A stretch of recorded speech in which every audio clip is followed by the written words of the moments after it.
Pasamos al siguiente ponente. Creo que vamos en hora, ¿eh? ¿En hora?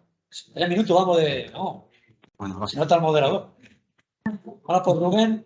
Rubén Soler es investigador postdoctoral del área de química atmosférica del CEAN. De Amalia Rodrigo, la directora. Es doctor en gestión y análisis ambiental por la Universidad Miguel Hernández de Elche. Y actualmente es el responsable de la medición de radicales HOX y el diseño y realización de campañas experimentales en los fotorreactores de UFO. Por cuando quiera. Rubén. Bueno, muchas gracias, Alberto. Bueno, muchas gracias a todas las personas que están participando, que han venido, tanto presencialmente como a través de streaming. Es una alegría ver que actividades cuya principal función es divulgativa, que haya gente con interés, que participe, que venga, es siempre una alegría. Bueno, voy a mostrar brevemente algunos resultados y aspectos de relevancia a la hora de diseñar y llevar a cabo una campaña de experimentos en el fotorreactor EUFORE. Entonces, a raíz de todo este trabajo que han estado comentando, se identificaron los 5 clústeres que han salido varias veces a lo largo de la jornada. Y bueno, seleccionamos 4 escenarios, uno de cada clúster, con el fin de reproducir en las cámaras y ver qué es lo que ocurría con estos contaminantes derivados de esta oxidación, como puede ser el ozono, los aerosoles y los radicales. Entonces, de estos 4 escenarios, a lo largo de 2020 y 2022, os podéis imaginar cómo ha podido ser los malabares en pandemia, llevar a cabo todas estas campañas a nivel presencial. Bueno, llevamos a cabo 7 campañas, 4 centradas en Valencia, en Berlín, Milán y Madrid, en las cuales exploramos distintas variables, como pueden ser la concentración de óxido de nitrógeno, como puede ser esta relación entre el NO y el NO2 dentro de los óxidos de nitrógeno o incluso la radiación al realizar campañas en condiciones de verano y condiciones de invierno.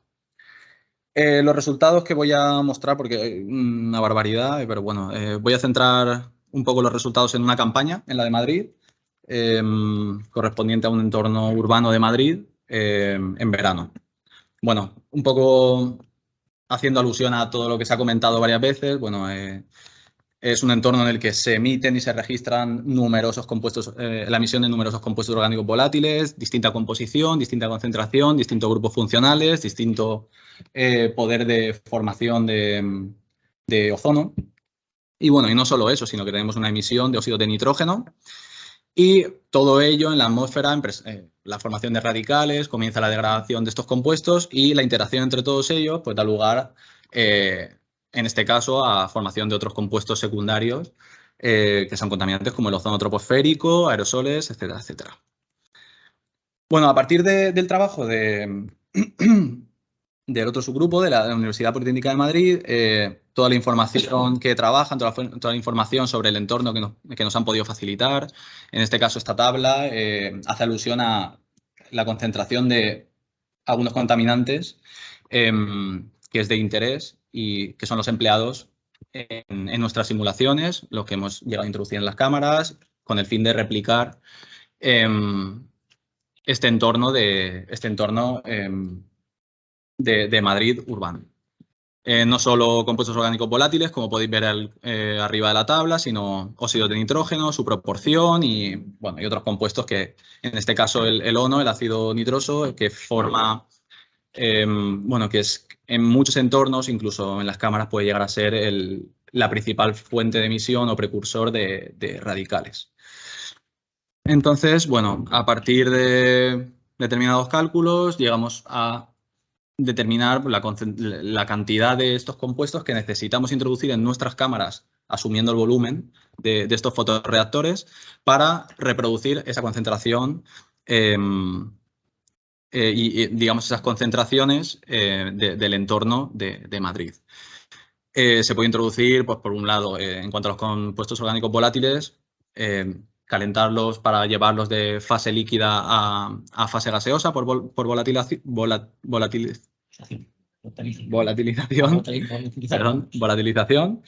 o la introducción directamente en fase gas, como puede ser los óxidos de nitrógeno o el ozono. bueno, con toda esta introducción de compuestos y introducción, digamos, de estos compuestos en la cámara, reproducimos este entorno urbano de Madrid y estudiamos qué es lo que ocurre con el ozono, qué ocurre con los radicales cuando modificamos estas variables que nosotros intentamos explorar. Bueno, a partir de este escenario definimos una base de cómo deberían ser los experimentos, ¿no? Tenemos ya la composición de compuestos orgánicos volátiles, tenemos la composición de óxidos de nitrógeno, tenemos definido el ratio y establecemos una medida de 4 horas y media de duración para los experimentos. Entonces, este primer escenario...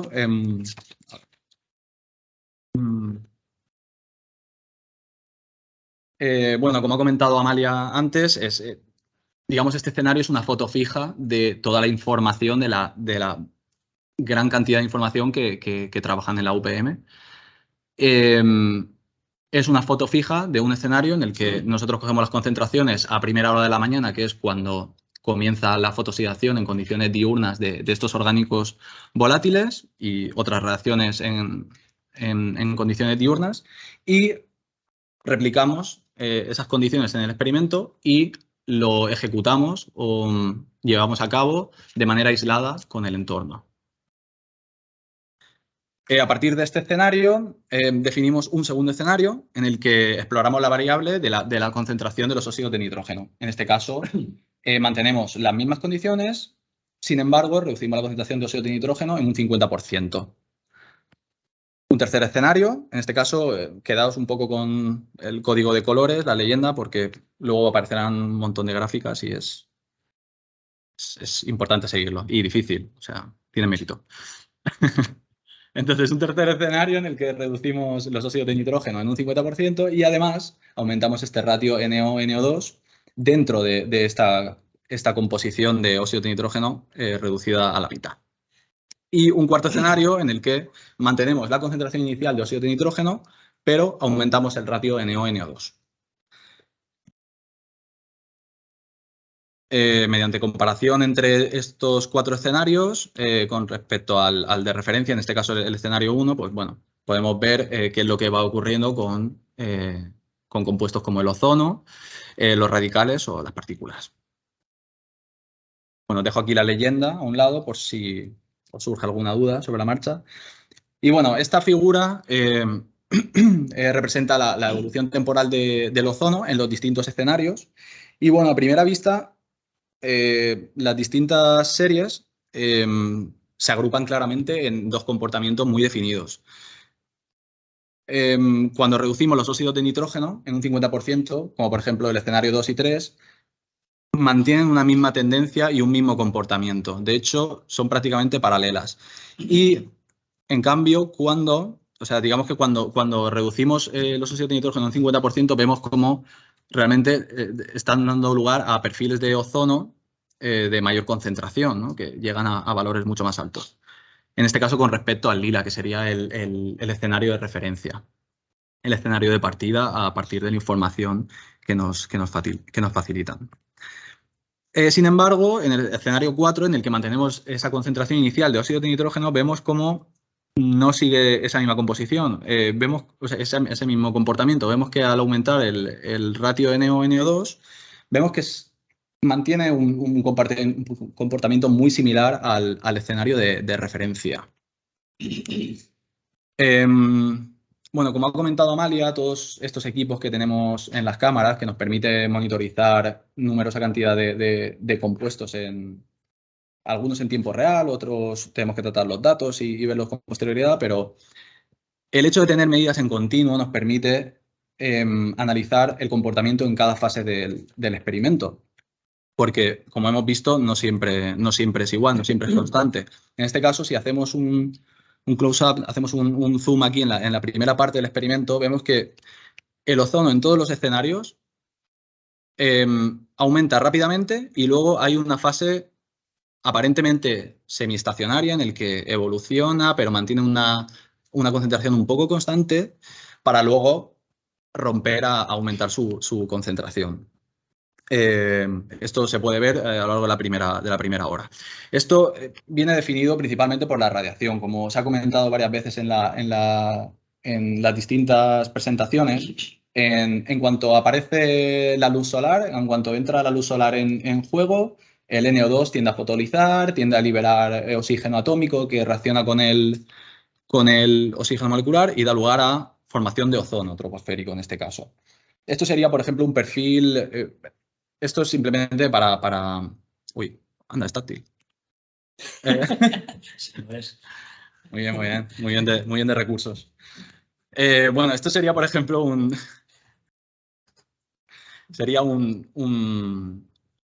una representación de lo que ocurre en un experimento tipo que podamos llevar a cabo en estas campañas. Lo pongo para ilustrar cómo a nivel experimental se pueden observar muchas veces cosas que repetimos muchas veces en teoría y es importante ver que realmente está sucediendo en las cámaras y si tienes una suficiente resolución temporal de los datos, puedes llegar a información muy importante y muy esclarecedora. En este caso, por ejemplo, cuando comienza el experimento, digamos aquí, el experimento empieza con la apertura de la cámara y, por tanto, incide directamente la radiación solar. Aquí vemos representado el ozono en rojo, el NO2 en negro y el NO en gris. Vemos como en cuanto abrimos la cámara, el NO2 empieza a fotonizar, empieza a bajar su concentración y empieza a liberar NO, que vemos la línea gris cómo aumenta directamente, y este oxígeno atómico que se libera va reaccionando con oxígeno molecular y da lugar a la formación de ozono. En este caso vemos cómo ocurre en cuestión de muy pocos minutos. Esto nos da una idea de la relevancia de la disposición de NO2 que podamos tener en el medio, cómo puede influir en determinados momentos, cómo puede influir en la formación de ozono troposférico y cómo puede condicionar, ¿no?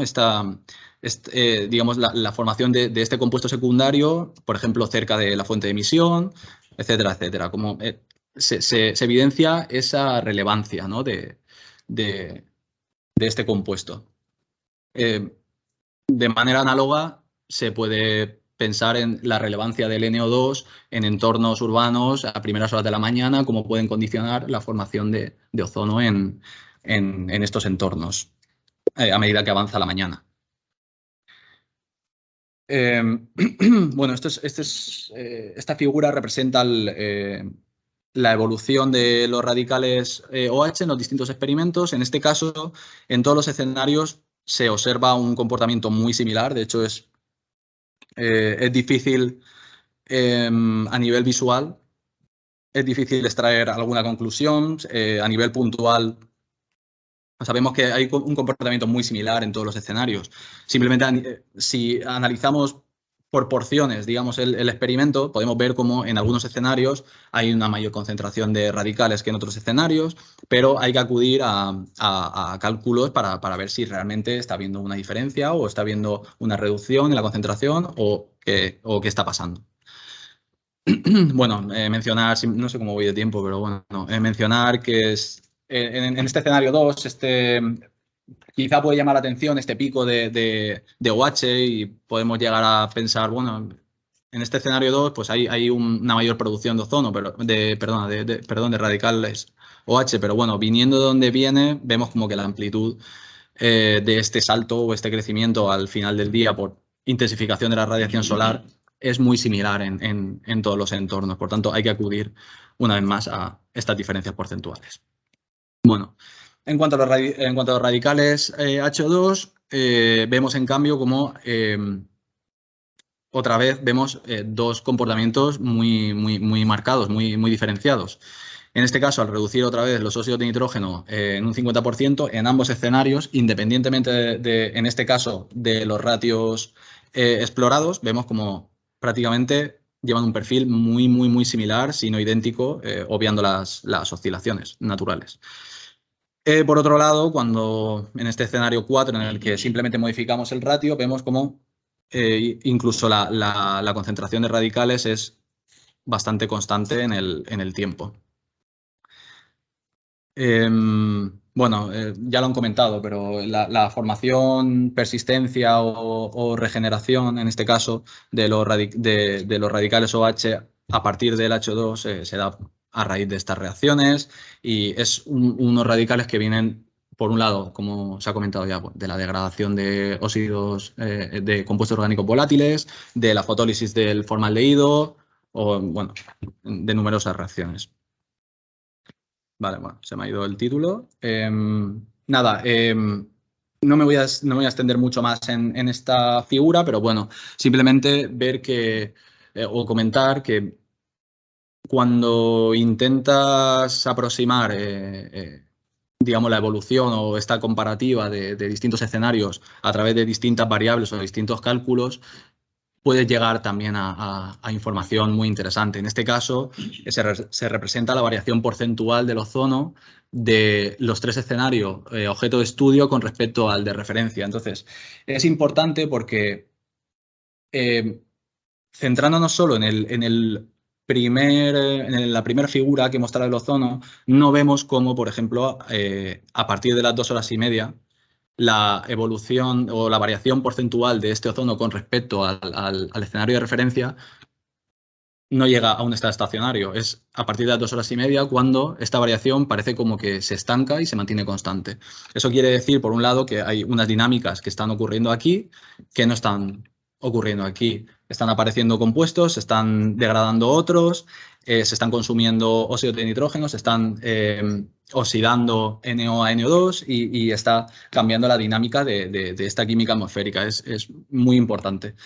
Luego, por ejemplo, en este caso vemos como esta línea central indica el 0% de variación porcentual y es importante también porque vemos como en este escenario 4 en el que explorábamos este ratio, este aumento del ratio NO-NO2, vemos que en ningún momento la concentración de ozono ha sido superior al periodo de referencia. O sea, es un escenario en el que simplemente hemos modificado, no hemos tocado los óxidos de nitrógeno, solo hemos cambiado la composición dentro de estos óxidos de nitrógeno. Hemos quitado más NO2 y hemos puesto más NO.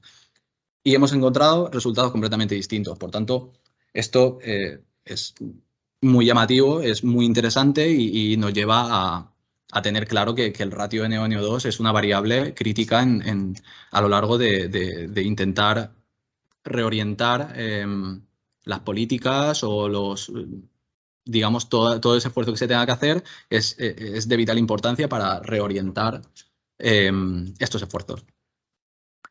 Vale, no me voy a centrar en porcentajes porque no es el objetivo, pero sí que quiero a nivel visual que veáis que en estos distintos escenarios que hemos llevado a cabo, vemos como, si bien, bueno, vemos a nivel visual como la tendencia de los compuestos o de la producción con respecto al escenario de referencia es muy diferente. Entonces, es importante destacar que son escenarios en los que hemos ido alternando y analizando distintas variables, de manera separada, de manera conjunta y, por ejemplo, en este caso, por ejemplo, en el escenario 2 y 3, en el que reducimos los óxidos de nitrógeno manteniendo o cambiando el ratio, estamos en... Bueno, como ha comentado Amalia antes, normalmente en los entornos urbanos es muy raro que no estemos en un entorno de un régimen controlado, o sea, limitado por los óxidos de los compuestos orgánicos volátiles. Claro, aunque nosotros redujamos estos óxidos de nitrógeno, nos seguimos manteniendo en el mismo régimen, pero sin embargo vemos cómo se ha alterado mucho, al menos en las campañas de experimentos, vemos cómo se ha alterado mucho la concentración de óxidos de nitrógeno, incluso manteniéndonos en este régimen. Luego, por otro lado, vemos en el escenario 4 que si bien la variación del ratio NO-NO2 en este caso da lugar a reducciones en la producción de ozono troposférico, vemos que partiendo de referencia del escenario 1, si nosotros llevamos los esfuerzos al escenario 3, vemos que encontramos unos resultados completamente distintos. Por tanto, esto nos lleva a pensar que las variables no son independientes, que todas interactúan y que es importante explorar y buscar más allá y analizarlas de manera conjunta. Esto de manera visual también muestro cómo serían los resultados que salieron de la campaña de Berlín. En este caso, la llevamos a cabo en invierno para aproximarnos todo lo que podíamos al entorno, a un entorno urbano de Berlín, ¿no? Bueno, vemos como, no sé si recordáis las flechitas, por mucho movimiento que le ponga, pero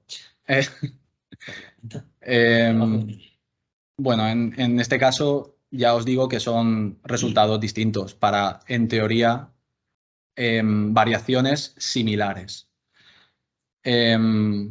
Esto hace alusión, además, a otras variables que ha comentado Amalia o que han comentado también Rafael y Dawn, que es, por ejemplo, la composición de los compuestos orgánicos volátiles, este poder de formación de ozono. Hay muchas cosas que están pendientes por analizar de manera conjunta. Y bueno, voy a hacer un parón dentro de esta campaña para así como, bueno, al comienzo había dicho que me hacía ilusión, me apetecía destacar cosas que hay que tener en cuenta cuando llevamos a cabo la planificación y ejecución de una campaña de experimentos en un fotorreactor que utiliza luz natural y que está expuesta a temperatura ambiente, por ejemplo, ¿vale? Entonces, es importante, en este caso, esta figura representa el JNO2, que sería la constante de fotólisis del NO2, que para nosotros sería como un sinónimo de radiación solar. Tenemos otros sensores que miden la radiación solar, pero es importante tener medidas en continuo con una buena resolución temporal para poder constatar que estos experimentos se han llevado a cabo bajo una misma radiación solar. O sea, son comparables. Además, por ejemplo, en este caso, estos piquitos o esta bajada aquí al final en el experimento representado en rojo, vemos como esta bajada, estos son 3 días seguidos. Esta bajada, por ejemplo, puede ser debido a que pueda aparecer una nube, que haga sombra y que interfiera en esta dinámica química y que desplace los equilibrios hacia otros lados. Es importante tener estos datos porque nos permite buscar respuestas a través de distintas variables. Nos permite explorar qué es lo que ha pasado y tirar de distintos hilos. Además, estos datos también nos permite corregir nuestros resultados y, digamos, homogeneizarlos y hacerlos comparables. Voy a ir terminando y, bueno, a pesar de que en cuanto a las partículas, en los experimentos que hemos llevado a cabo no hemos visto una gran variación, digamos, en los escenarios en los que hemos reducido los óxidos de nitrógeno, sí que hemos tenido la oportunidad de aumentar artificialmente la capacidad oxidativa, que es una de las premisas de, bueno, esto influye en la capacidad oxidativa y esta capacidad oxidativa afecta a esto. Sí que hemos tenido la oportunidad de, induciendo un incremento de la capacidad oxidativa, añadiendo precursores como puede ser el peróxido de hidrógeno o agua oxigenada para todos. El peróxido de hidrógeno suena más guay, ¿no? Al añadir este compuesto, fotoliza rápidamente y libera moléculas de radicales OH. Entonces, a partir del experimento de referencia, que es el lila, hemos inducido este incremento de formación de radicales y vemos como, en este caso, sí que hemos visto un crecimiento en la formación de aerosoles, que sería esta figura, ¿no? Serían estos dos escenarios. El peróxido se añadía a las 2:30. Es muy rápido. Añadimos el compuesto, empieza a fotolizar y se cataliza esta degradación de compuestos orgánicos volátiles en cadena y parte de ellos dan lugar a formación de aerosoles secundarios. Nada, a nivel visual, mostrar que si bien puedes llegar a encontrar resultados similares en distintas campañas, la imagen global es que hay muchas diferencias. No he puesto porcentajes porque no vienen al caso, pero a nivel porcentual son muy distintos. Entonces, eso también es muy importante, ver que nos hemos centrado en 4 escenarios, pero han respondido de manera distinta en muchos ellos. Modificaciones que se han dado de igual manera en estas campañas. Y bueno, como cierro con esto, como conclusiones, que la identificación del ratio NO2 como variable crítica involucrada en la variación de los niveles de ozono y la capacidad oxidativa ha sido pues, ha sido muy revelador a la hora de intentar buscar explicación a muchos de los fenómenos que ocurren en el fotorreactor. En nuestro caso, en todas las campañas realizadas se ha registrado un incremento en la producción de ozono en los escenarios en los que se reducían los óxidos de nitrógeno entre un 25 y un 50%. Esto va en la línea de la premisa que se trabajó para construir el proyecto CAPOX. La elaboración de planes de acción específicos para la mejora de la calidad de aire precisa de una exhaustiva caracterización de la composición de compuestos orgánicos volátiles del entorno y el potencial de formación de ozono de estos compuestos. Y por último, insistir en que urge la necesidad de explorar otros factores y otras variables críticas adicionales con el fin de obtener un mayor conocimiento de las dinámicas químicas que se dan en estos entornos. Y espero que os haya gustado y nada, muchas gracias, Muchas gracias. por vuestra atención. Gracias. Mi presentación anterior, ¿verdad? Mi presentación anterior, a ver, igual que antes tenemos unos minutillos, yo corto mi presentación para que haya, si queréis, alguna pregunta o cuestión que os interese respecto a lo que Rubén ha contado. Yo creo que ha hecho cosas muy interesantes también. Una pregunta. Hola. Mateo. Yo he entendido bien la primera diapositiva respecto a las concentraciones de los bots. Sí. ¿Cómo? Sí, dime. Las concentraciones de los bots sí. y en el reactor. Sí. Simulando la realidad. Simulando las concentraciones a partir de los inventarios de emisiones. ¿De dónde sale, mi pregunta es, ¿de dónde sale tanto pentano? Pues creo que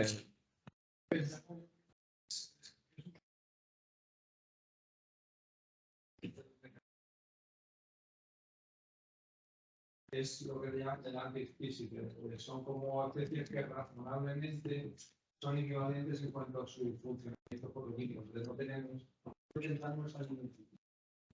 una proxy que hemos sacado de, por ejemplo, las parafinas. Entonces, ese, de acuerdo a la composición que el modelo da, es la especie mayoritaria y ese en principio tiene que ver sobre todo con las gasolinas. Creo que ese sería una origen, sí, no puede ser claro. Pero es difícil trazarlo, digamos, con una absoluta precisión. ¿Habéis aprovechado la reactividad para quitar los demás reactivos y dejar solo el pentano? ¿O si toda la química viene del pentano? No, intervienen distintos compuestos. En este caso, como ha comentado bien Rafael, en este caso para ellos es una variable y en mi caso busco un compuesto que tenga un comportamiento similar a esa variable.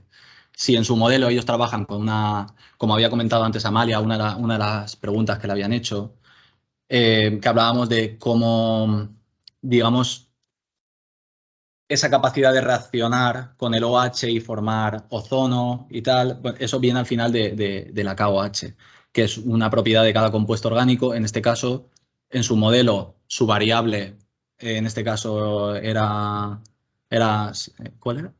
Par, es verdad. Tenía una KOH determinada y nosotros a través de trabajo bibliográfico buscamos un compuesto que es un hidrocarburo lineal con un determinado peso molecular, en este caso se corresponde con el pentano. Entonces nosotros cogemos un compuesto que se va a comportar de manera similar en su modelo para reproducirlo en las cámaras. No es que haya pentano como tal, es una mezcla de muchos. Sí, ¿cómo? No, claro, claro.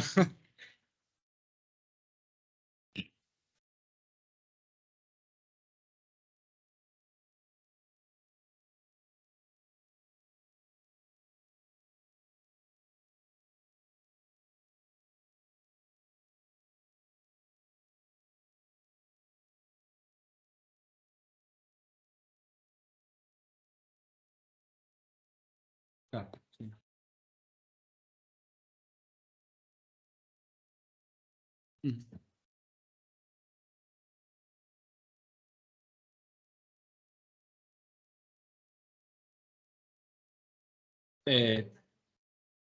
Sí, hemos centrado los resultados en los efectos sobre la producción fotoquímica de ozono, pero sí se monitorizan en continuo por distintas técnicas, como ha comentado Amalia. Técnicas ópticas, por espectrometría de masa. Tenemos distintos equipos que el que no mide una ni el otro. Claro.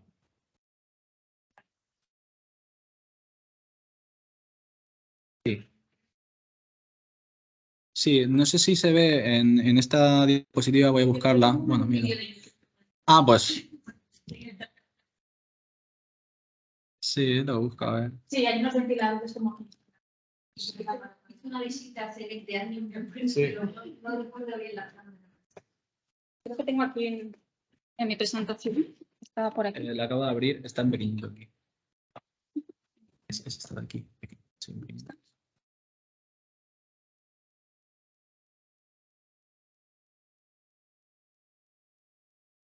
A ver si puedo.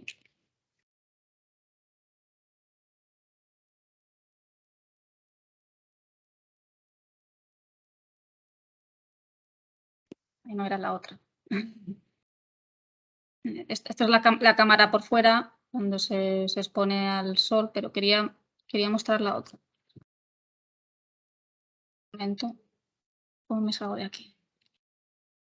Sí, Es este. Tenemos dispuestos varios ventiladores que generan un flujo turbulento y mantiene la cámara. ¿Esto qué? Perdón, esto no es. Esto es un anuncio, es un anuncio. ¿Qué es esto? Mantiene la cámara homogénea, incluso se evita estratificación de gases por distintas densidades. Bueno, esta es una foto de la cámara, bueno, un vídeo de la cámara por dentro, ¿vale? De 200 metros cúbicos, aquí se está abriendo, a ver si podemos adelantar un poquito más. Y nada, estos son los ventiladores y bueno, y la distinta instrumentación que está, pues realmente está en el laboratorio y aquí digamos tenemos los sistemas de medida. Entonces, bueno, pues, un poco para que la veáis por dentro, es que no la había puesto antes, para que veáis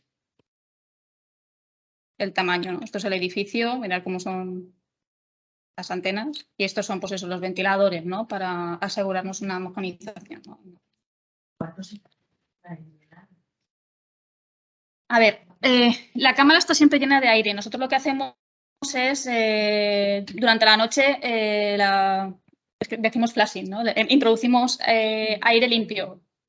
O sea, cuando digo limpio es que no tiene ni compuestos orgánicos volátiles, bueno, ningún tipo de compuestos, ni tiene noxes, ni tiene ni siquiera humedad. Es la cámara seca, 0% de 0,2 creo que es de por ciento de humedad. Entonces, nosotros eso, digamos, está siempre llena y entonces cuando hacemos el experimento lo único que hacemos es introducir los compuestos de interés para tener la concentración, conseguir la concentración adecuada. Pues ya metemos pues, los compuestos orgánicos volátiles, los óxidos de nitrógeno, la humedad que queremos y ya está. ¿Vale? Estaba pensando también si se estropea algo de lo que está dentro. ¿Se estropea? Sí, no sé, pues cualquier punta, pues el ventilador, bueno, pues entonces cuando hay que hacer labores de mantenimiento, pues esperamos que esté limpia la cámara y tenemos que entramos por una de esas escotillas que hay por aquí. Pero bueno, pero no lo habitual. Sí. El aire es más puro en realidad que el que está mucho más puro, o sea, mucho más puro. No hace falta, o sea que normalmente. No, de hecho, la mayor parte de los instrumentos, digamos, están conectados al suelo de la cámara al laboratorio. Claro, o sea, dentro pues están pues, los espejos para medir en el infrarrojo y ultravioleta, está pues, también el inlet para, este sería para medir los radicales o HHO2. No sé si aquí se ve, pues eso, el radiómetro. No sé si se llega a ver, es que ha salido mal, ¿no? Tenemos dos, este y aquí uno que no se ve bien. Eso es lo que está dentro y luego realmente el resto de instrumentos está fuera en el laboratorio y ya pues vamos tomando muestras. ¿No hay problemas de que se oxigen las cosas, no sé, Mm, para que pueda reaccionar algo de lo que está ahí. Quiere decir que también que las cosas son que tienen que ser algún material especial. Sí, bueno, la cámara está toda forrada de un teflón especial. ¿Vale? Es especial porque es transparente a la luz No, me de... refiero a las cosas que están dentro. Ese ventilador tiene que ser de algún material especial. Pues tiene que ser un material que sea realmente inerte a nuestra... Sí, pero estamos hablando de que lo que metemos en la cámara, o sea, es una concentración tan pequeña, es lo que puede haber en el ambiente. Claro. Entonces, Que no le hace. y luego habitualmente la cámara tenemos, cuando no estamos haciendo experimentos, la humedad es del 0%, ¿vale? Luego ya, pues cuando, claro. Claro, depende mucho del experimento o el entorno que estés simulando. En este caso, pues lo ves y puede dar miedo, pero es como si estuvieras en Madrid. Lo Sí, mismo. sí. Claro, no. Y aquí estamos acostumbrados, porque a veces tenemos problemas. Sí, vamos un poco más de tiempo, pero vamos, venga, Andrés. No, venga, Andrés. Perdón, Andrés, perdón, Andrés, que dejamos, Andrés. me he venido aquí. Sí, sí, no, Andrés. Sí, Adelante. para seguir la idea.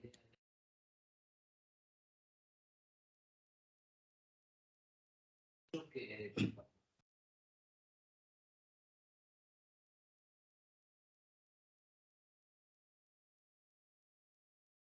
eso, cámara, Ujú. ¿cuánto tiempo necesitas antes de dar un... Pues eso, ¿contestas tú? Sí, bueno, depende de los experimentos. No solo porque tengas que introducir compuestos, sino porque las técnicas analíticas a veces son muy complejas y necesitan un calentamiento, una estabilización. Por ejemplo, el láser para medir radicales puede llegar a necesitar de 2 horas a 2 horas y media solo para empezar a trabajar de manera estable. Pero bueno, puede llevarte desde media hora porque no tengas que hacer mucho a 2 horas, 3 horas de preparación. Depende del tipo. Si tienes que hacer quemas de biomasa y tienes que introducir el humo, pues todo suma. Si tienes que introducir humo de un coche, al final es la complejidad que tú le quieras dar, pero bueno, que puede llevar horas a puede llevar muy poquito. Luego siempre hay una fase de toma de datos de la cámara en limpio para poder tener una referencia a la hora de calcular qué es lo que está ocurriendo. Sí, muchas veces cogemos lo que llamamos el background de la cámara y luego pues a lo mejor introducimos los compuestos y a veces también medimos un poquito en oscuridad, ¿no? Para ver cómo se comportan y luego ver pues ese cambio. Depende del tipo de experimento, porque hay experimentos sencillos en el que solo introduces un compuesto y eso es fácil y como ha comentado él, pues hay otros que es más complicado. La instrumentación es medida local, espacialmente localizada. Quiero decir, se supone detrás de eso que todo el volumen, o sea, que la medida local es representativa de todo el volumen, es decir, que hay como una Sí, unidad permanente. Sí, hemos hecho pruebas. Digamos que necesitamos, cuando introducimos, por ejemplo, los compuestos, en 2-3 minutos ya está la cámara completamente homogénea. Y a veces pues, hemos hecho... Sí, no. Puntos de declive. No, en principio No, lo que comentábamos, que los ventiladores posibilitan esta buena mezcla. Sí. Y de hecho, hay, por ejemplo, tenemos, por ponerte un ejemplo rápido, tenemos a lo mejor un monitor que mide formaldehído, pero con otra técnica óptica que está tomando medidas en otro lado de la cámara, obtenemos los mismos valores de formaldehído, por ejemplo, Podéis medir. que se puede intercomparar a partir de distintas sí, tecnologías. hay compuestos que intentamos medirlos con 2 técnicas o más, para estar seguros que estamos midiendo bien y que no tienen interferencias. Bien. Gracias. Ya, Rubén, ¿dónde está mi presentación? Ya sabes.